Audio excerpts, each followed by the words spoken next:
Hi, beautiful souls. My name's Joanna Miller, and I'm the founder of Indigo Moon Academy, where I talk all things spiritual awakening, how to connect to your spiritual path, how to empower others to really connect to their soul gifts and live through their light. So today I wanted to chat about how to activate our Lightworker gifts and how to tap into our Lightworker gifts. So a Lightworker doesn't necessarily mean somebody who is already on the spiritual path. Doesn't always mean somebody who, does this as a job, like a psychic, medium, energy healer, coach, or it. A light worker is who you are on a soul level. So a light worker is somebody who feels a deep calling in their soul to really make a difference to the planet and really feel called to make positive changes in their own lives and the lives of others. So a light worker is who you are. It isn't defined by whatever job you're doing. So if you work in a bank or if you're a builder, or it doesn't matter, that isn't necessarily who you are. It's your light worker is part of you. It's you on a soul level. So how do you know if you're a light worker? What signs is there that we are light workers? So a light worker maybe has been through, difficulties as a child. You may have found it difficult to fit in. You may have felt like the black sheep of the family. You may have had certain intuitive gifts and abilities that have been difficult to understand, and it's been difficult to explain to others around you, especially if they're kind of not like you in a way. It's difficult to get people to understand how you feel and what you're going through, because a lot of light workers, especially at a young age, are very open, they're very aware, they're very empathic and sensitive. And that might come across as maybe being a loner or somebody who doesn't like others and doesn't want to interact with others. So a light worker is often more clearer at a young age because a lot of young children are sensitive and they are able to express their feelings and who they are. But as we get older, a lot of us dim our light worker gifts in order to fit in order to feel like we have a place in the world. So a lot of light workers may have dimmed down their intuitive abilities, or they may have blocked those emotions that tell them, if maybe they're sensing the pain of others, and they may have blocked that because dealing with that and their own is too much to bear. So a lot of light workers really do find it difficult to connect to their emotions, and that can sort of come through as addictive behaviors or self-sabotaging behaviors, where they just get into a cycle of, trying to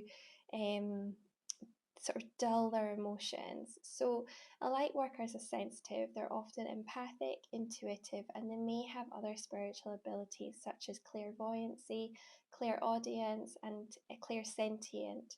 So a clairvoyant is somebody who sees, who receives messages from spirit through their mind's eye, or they might even see as if it was there in front of you. A clairvoyant is somebody who hears messages from spirit, and a clairsentient is somebody who feels, who senses things from spirit come through within their bodies, and they feel a sense or shift in energy within themselves. So a lot of us have all, if not some of these abilities, and it can make it difficult to connect to others because we feel things so deeply on a heart and soul level that we sometimes wish we could protect others, and sometimes it causes us to end up in relationships where we're trying to be the hero or the heroine for that other person and save them, and often at the expense of our own energy and our own emotional and mental well-being. So that's just some idea of what a light worker is and some sort of signs that you are a light worker. So how can we learn to tap into our light worker abilities? So it may be that as a child you're very open, so you already had those abilities within you, or you already do have them present within you. And really all you need to do is remember. And this process of remembering is really awakening to your spiritual path and really understanding and delving deeper into who you are underneath all these layers of blocks and things that we've done to protect ourselves, to protect our hearts, all these belief systems, these layers that we've put around ourselves to protect ourselves. It's really about uncovering all these layers and really going deeper into who we are on a spiritual and soul level. And that takes time, and it takes a process of learning to heal those aspects of ourselves that really are calling on us to bring more light to. So a lot of us that have maybe dimmed our light or dimmed our light worker abilities have maybe sort of stifled down emotions or trauma and tried to ignore them, but ignoring them is only really them just sitting there festering within you. So when we start tapping into our light worker gifts and abilities, we may start uncovering those hidden traumas and beliefs that require healing. So going through the path of a light worker isn't always easy, because it does require a sense of resilience, and sometimes feeling like you've got this lack of support around you because it's difficult for people to understand what you're maybe going through. So it's good to have sort of a peer group you can connect to as you move through your light worker gifts and abilities. So one powerful way I've learned to connect to my inner light worker is really living from my heart, accessing my higher heart consciousness. And when we live from our heart, so a light worker basically does have their heart on their sleeves. They live from their hearts. It's through their hearts they're able to access their strength, their gifts, because a light worker connects to the high frequency vibration of love. So when we connect to that high frequency vibration, we feel more at home within ourselves. So that's why connecting to your heart is so powerful. And when the world we're living in is very dense, and it seems like it gets denser every year. I mean, I've been on this spiritual path for the last 15, well, all my life basically. I started meditating when I was 14 and had spiritual awakenings in my early 20s, and I I thought things were dense then, but now they're really dense. Energy is really tough on this planet, and it's not easy to move through. So learning to tap into our inner power is key. So that's why learning to move into our hearts and bringing our awareness from our hearts helps us to activate what we've shut down. So when I talk about your higher heart, it's not just your heart chakra, it's your spiritual heart, it's your soul. And from an energy point of view, your heart chakra, your higher heart chakra, is located just above your heart. So it's just kind of this part here. And this is your spiritual center. And this is where we activate and embody our soul and our light. And all you need to do to really activate your heart is to just simply have the intention and bringing your awareness to that space. So just meditating. And a simple meditation you can do is simply, and you can do it with me just now if you like, is just simply close your eyes and breathe deeply into your higher heart consciousness. And then as you breathe deeply in, just imagine this beautiful pink high vibrational light moving into your higher heart. And just have the intention of this light activating your higher heart, activating your soul gifts and your inner light. And just sense and feel this light moving through your higher heart, moving into your soul and creating a huge wave of expansion as this light moves deep into your soul, activating every aspect of your higher being so you embody who you truly are. So as you just breathe deeply in, just continue, imagine breathing in this pink luminescent white light into your heart, and just allow this light to move out from your heart to every cell of your being, so that activates every single cell of your being, so that every aspect of you is vibrating with this high frequency vibration of love and compassion, and that it allows you to awaken to your gifts as well as awakening to your higher consciousness, where you can connect to your spirits and guides and angels.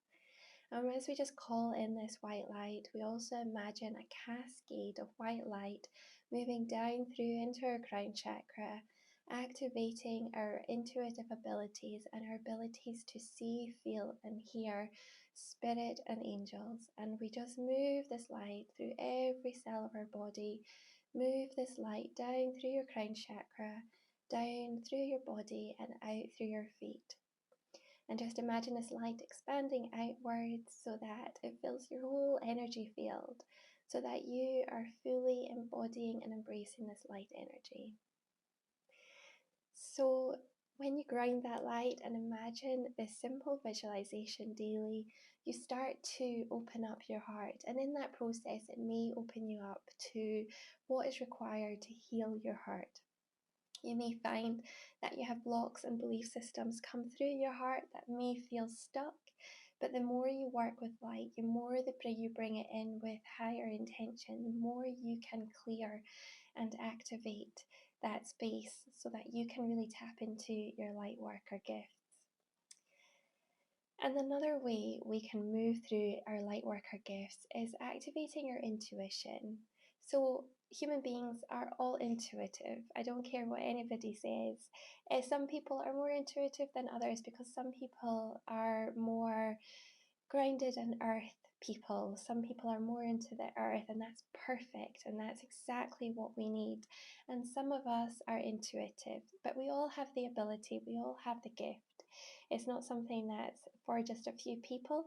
There may be some people that are more open to their intuitive gifts and they're able to access being a medium or a psychic, but it doesn't, an intuitive person doesn't necessarily mean that you are automatically able to see, feel and sense and hear things unless it's your path and you want to. An intuitive person is somebody who is able to access their inner knowledge and gifts. They're able to feel into their path. They're able to know what's right for them based on the energy that they're sensing come through them. And when that energy comes through them, they may sense if it feels right for them or if it doesn't. That's you trusting your intuition. It's you trusting your gut instinct. So being intuitive can be so many different things. So learning to tap into your intuition is about learning how to access your body's wisdom, because it's through our body that we're able to sense and connect to the energies around us.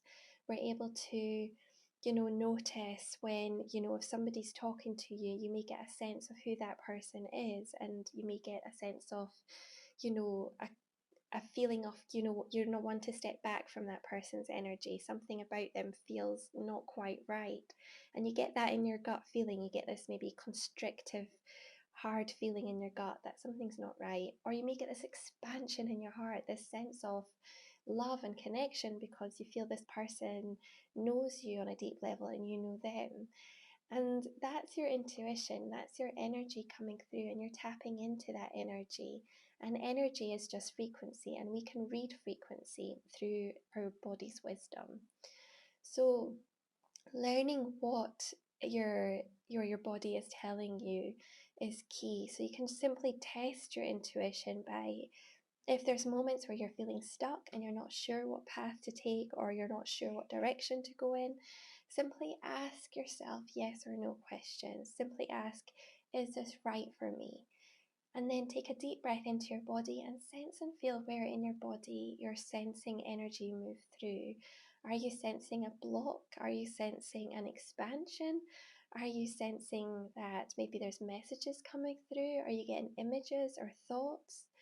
Just tap into your body's wisdom and just allow those messages to come through. This is why meditating can be so great to really tap into our intuition, because it gives us the space to slow down and connect to our body and our minds. So having a daily meditation practice where you can connect to your energy really can help you activate your intuition and teach you how to work with it. Another way is being more creative. So in mainstream school, often children are told to damper down their creative abilities. They're told to focus on things that make more sense to others in the real world. Like, it makes more sense to learn biology and business studies and engineering and maths and things like that. But as humans, we are creative. It's who we are. We need to be creative. We need to be innovative. And often mainstream schools have narrowed it down to just, the few, the minority.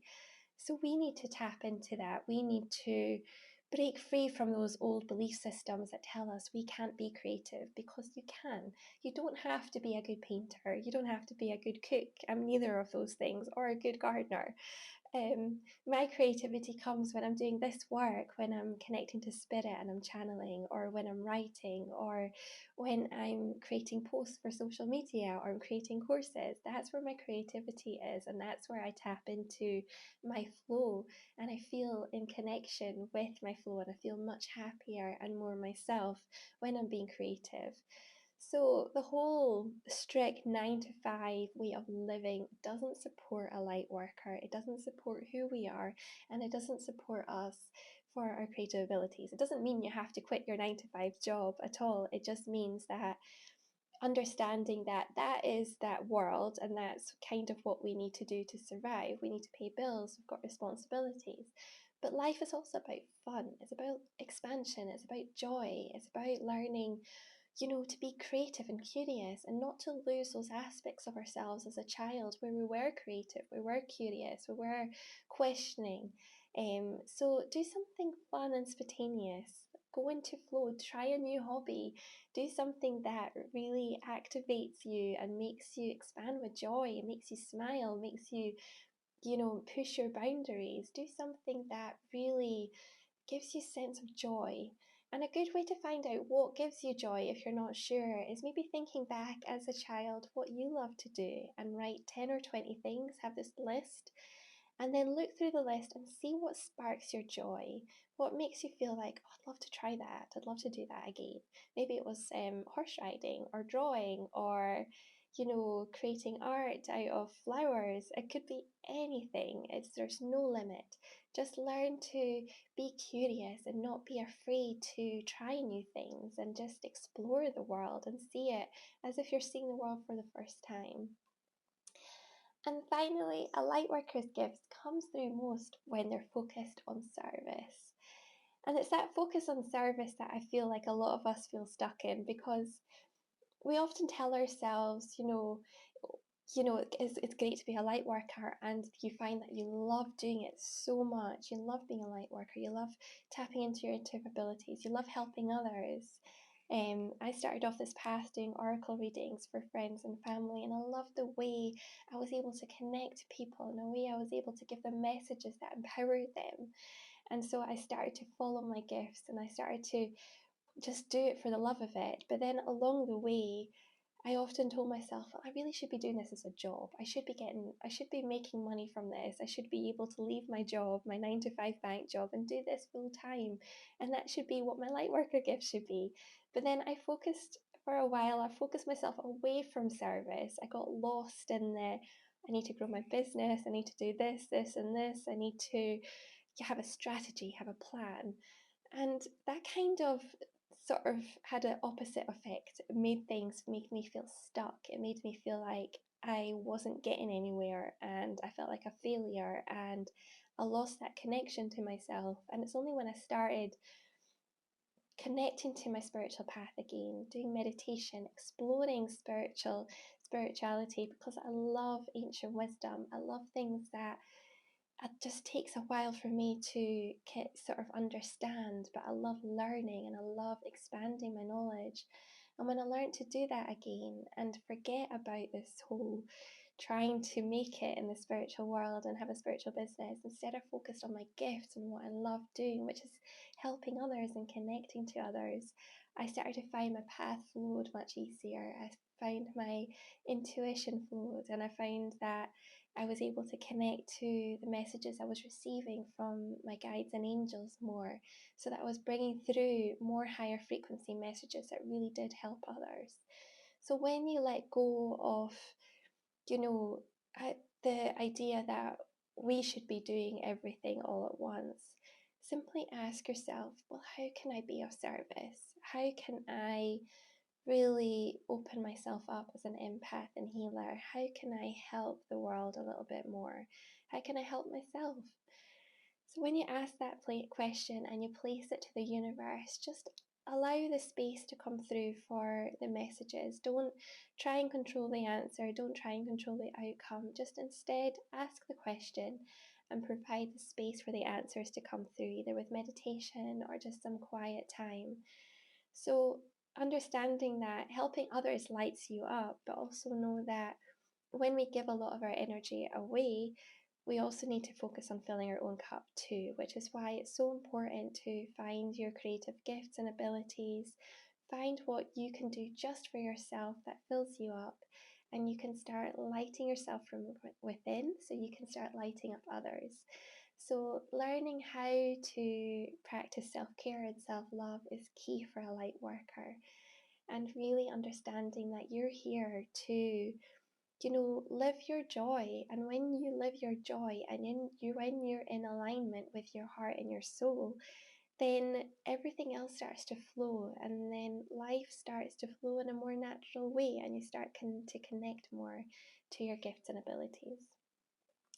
So this is all about, this is how to tie it all up, learning how to tap into your Lightworker gifts, just going through the steps, trusting first what's coming through from your heart, learning to tap into your creative abilities, learning how to practice self-care and self-love, and learning to focus on service, learning how to really connect to your energy in a way that could be of service to others is key.